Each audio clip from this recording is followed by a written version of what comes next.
we knew them, especially since my great-grandma who raised my mum, when she died, that's when my mum sort of separated herself from the family and started the story about being white. So Janice and I met up, and we didn't have any reason to be ashamed. So we just got so excited about this that we finally had some idea where we were from and who we were, and so we planned this big genealogy road trip.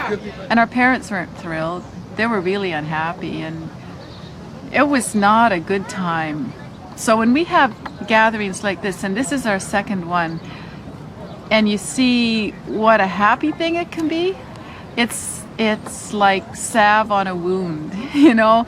And our parents had been apart for 45 years, but they agreed to meet up, and it was like they'd never been apart, and they didn't hate us for it, you know, and it was like a part of them that was missing was found again, and they didn't feel quite as unworthy, or at least they felt unworthy together, because the reason they passed as white, because it was hell to be Indian, and they both had horrible times. They both had really hard times as kids.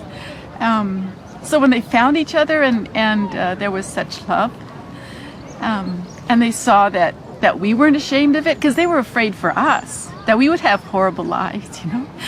And it was just the opposite. It's not all sweet, you know, but it's been so meaningful and rich for Janice and I, and for our kids, for my kids now, because they didn't know that part. There was just this big vacancy, right?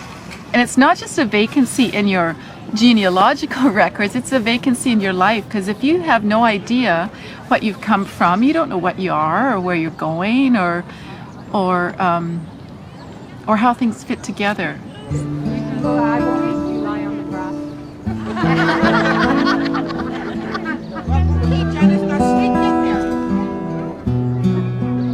Sure, the hein Chanada set cartels for Hultagi. Us een nieuwe trabletje gereinigd, zo'n Vienna show. En volgens kookje een hietje, ook kunnen hietje de raad. Heb je wel groot gaan beginnen zo'n hietje wat dan je man we hebben geen alle gaan een heel naar gewoon je konjak die gewoon je hier zo'n nieuw zo'n hietje had je dat akkurat goed dat gedaan vaak dus dat Kurish am vaak in kalach dus dat niet konjak er wat ja meer wat er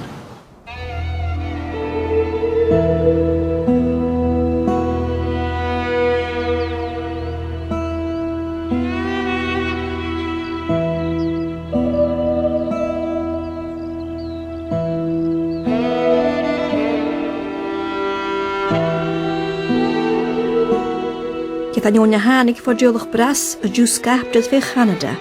Ha Moireannach go has dh'fhuireach i Turas an Saskatchewan. An an och chiad deug trífichid sa cóg deug chai tríti céad a Thàinig go le chief key.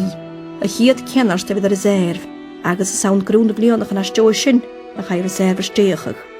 Ha enem George Brass vi eich gynnydd driti. Vais an a gyda'r hengachach na va leipa driti the chief key.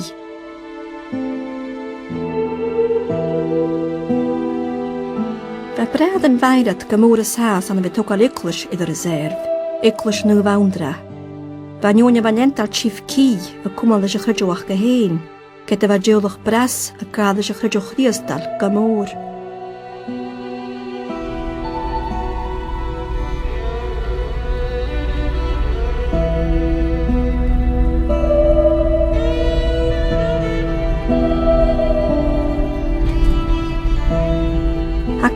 Pabacosh fert a Charstan Iain a fhuireach i the reserve, agus an fosliuch Thomas Brass brahad ila de veirat a hanna gisan.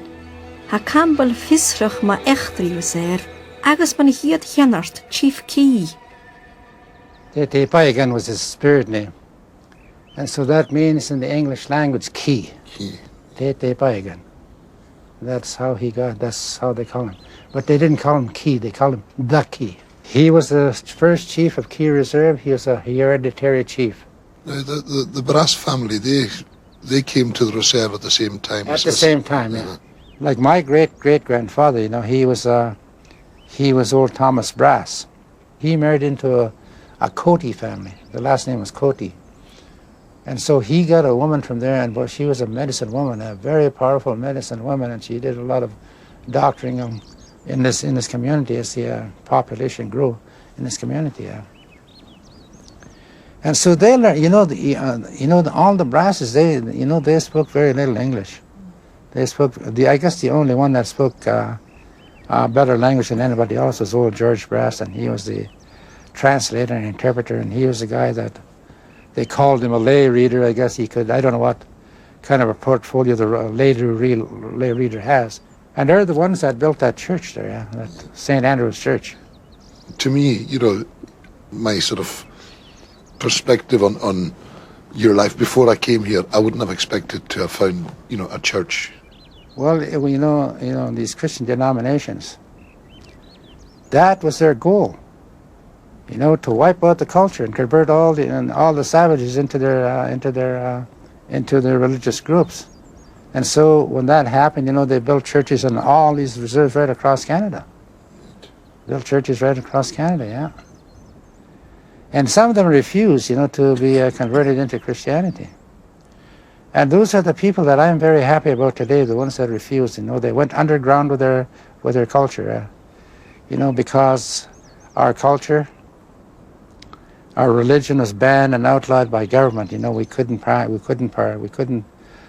practice, our ceremonies. We couldn't do the drum and the singing. We couldn't have the sweat lodge. We couldn't have the sun dance. We couldn't have all these other ceremonies because if you were caught doing that, you would be in prison for that. My grandfather was a traditional man. I got his picture in the house there, and this was his area right there in that little prairie there where he did all his ceremonies. And I grew up with my grandfather and my grandmother for 10 years. I noticed when I was coming here today, I saw like a school bus. Now, in your day, did you go to school? We had a school right across the field there. That first little village that you come when you're coming across the field to my house, we had a school there, a day school. And so we had to walk to school. We had to walk to school, or maybe we had to ride horses, or maybe my dad would drive us with horses to the school. So that is the way that we went to school. And the snow was that high, Yeah. And then finally in 1946, that's when I was into residential school. Can you tell me about this residential? I've heard somebody talking about this before, residential school. What did that entail? No, it's a long, long story. But residential school was there to assimilate us. They took away our language. We all had to be converted into the Catholic faith. If we went to a Catholic school, then we were assimilated into the Catholic religion. If you went to the Anglican schools, and then you were assimilated into the Anglican religion. If you went to the United Church of Canada, then you're assimilated into the United Church of Canada. That's the way it was. And they all had the same plan. We couldn't speak our language in residential school. The punishment was very severe. And you had to stay in that school, 10 months out of a year. And by that time, we had lost a lot, and we come back into our communities, with the little language we had and the little bit of technology that changed in our lives, and then we looked at our people too as being heathen, because we were brainwashed that way. We were brainwashed that way. And education is another part of it. Where in a lot of schools we were only allowed to go to grade 3, like the school I went to. We repeated grade 3 year after year. We couldn't go any higher than that because the Western society didn't want us to compete with their people for jobs and stuff like that. Yeah, it was really harsh. It wasn't easy. You're not going to believe, but many times when I stood by the wash basin and washed my skin, I wanted to be white because I was sick and tired of the intimidation that we got about our culture. Even the people in Canada, don't really understand the oppression that we went through. They don't understand it until they come here and to hear the stories. So what we do, we go out into the public and try to educate the public on our treaties and what the residential schools did to us.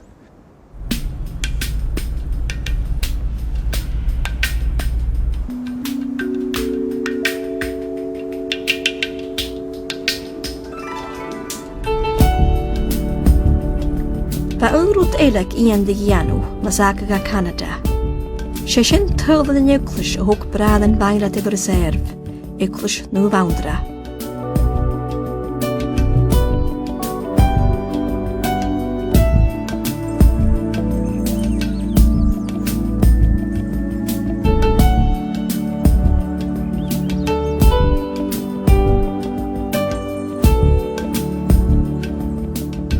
Den campbell beannachach as a chanan agus a chridúach go héin.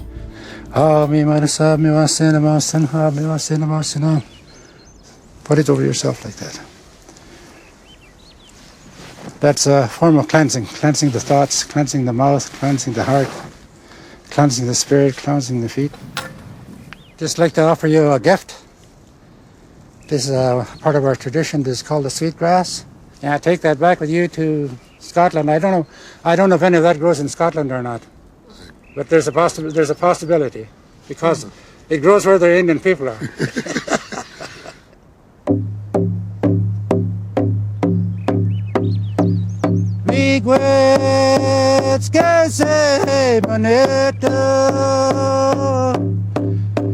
Way high, ho,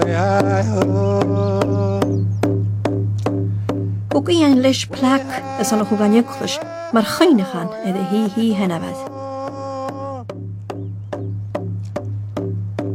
Way high, ho,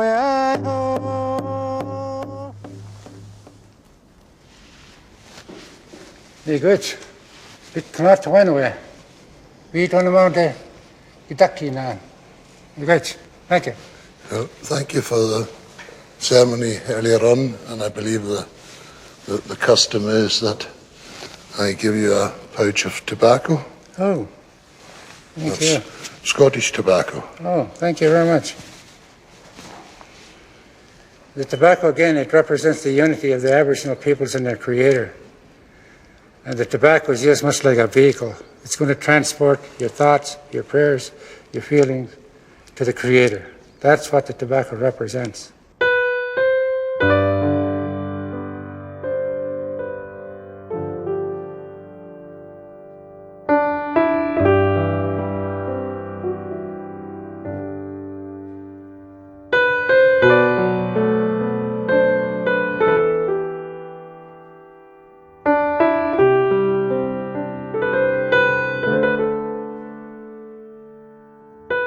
She-mhair had bhairead Susan, a chiad tíocha tíolacach as a chlug. Ma dhéadach hewl campbell far rás múideachach a bhanóideachche. But as I recall, you know, your great-great-great-grandmother would have been buried somewhere here. She was the first one to be buried here in the cemetery, even before the church went up. The hoisich me the Rausach is on show. She show Deug Mahuris. Some in black and Yakush Archainahanar. Ami Konya retorta and you Gamakard, Las Gamakainal and Lee at the Narcus, the Kinhais on the hall. I guess he made the Trafarsnach some he Gamurgo.